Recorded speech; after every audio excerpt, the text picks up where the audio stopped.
हिराबाग मित्रमंडळ 45व्या वर्षात पदार्पण करत असताना सहर्ष स्वागत करीत आहे। चित्ताकर्षक आणि दिमाखदार चलतचित्र सादर करण्याची भव्य परंपरा असणारे हिराबाग मित्रमंडळ आपणासमोर यंदा सादर करीत आहे दुर्गेचा महाकाली अवतार। दुर्गेचा महाकाली अवतार। दुर्गराजाची लाडकी गुणवती लावण्यवती कन्या दुर्गा तिच्या अलौकिक सौंदर्याची मोहिनी पडली बलाढ्य अंधकासुराला। रणभूमीवर पडलेल्या रक्ताच्या थेंबातून पुन्हा उत्पन्न होण्याचा वर लाभल्यामुळे स्वतःला अभेद्य अजिंक्य समजणारा अंधकासुर दुर्गे दुर्गे तू माझी हो। मदमत्त बोल ऐकून दुर्गेचा संतापानं भडका उडाला। ईशान आणि पैशानं ती धगधगू लागली। अंधकाकडे जळजळीत दृष्टीनं पाहत तिच्या मुठी आवळल्या गेल्या।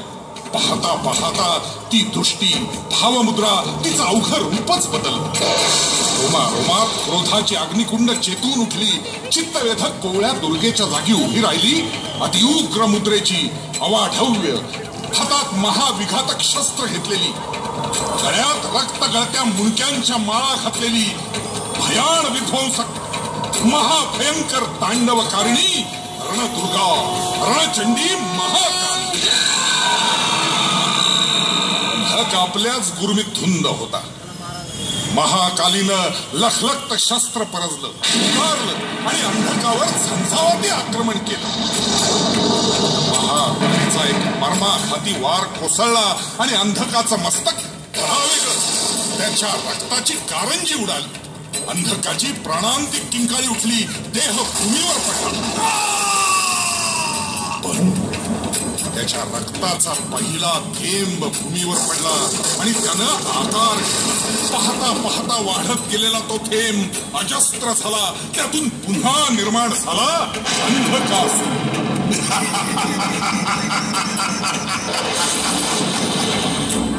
महाकालीचा क्रोधाग्नी पुन्हा भडकून शस्त्र उगारून तिनं पुन्हा अंधकाच्या दिशेनं पाऊल टाकलं आणि तोट खाऊन जीव घेणा घाव घालायला प्रारंभ केला। पुन्हा एका वज्राघाती प्रहारानं अंधकाचं मुंड उडाल धरणीवर पडलं आणि धरणीला स्पर्श केलेल्या पहिल्या रक्तबिंदूनं पुन्हा विस्तारत अंधकासुराचा आकार।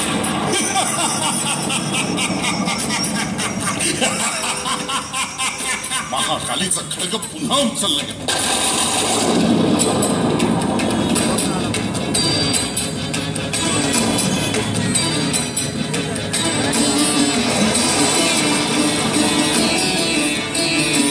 महाकालीचं खड्ग पुन्हा उचललं।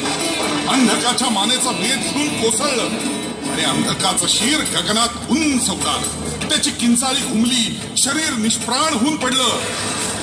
रक्तबिंदूच्या स्पर्शातनं पुन्हा आकाराला येऊन उतरला। महाकालीचा क्रोधाग्नी पुन्हा भडकून उठला। शस्त्र उगारून तिनं पुन्हा अंधकाच्या दिशेनं पाऊल टाकलं।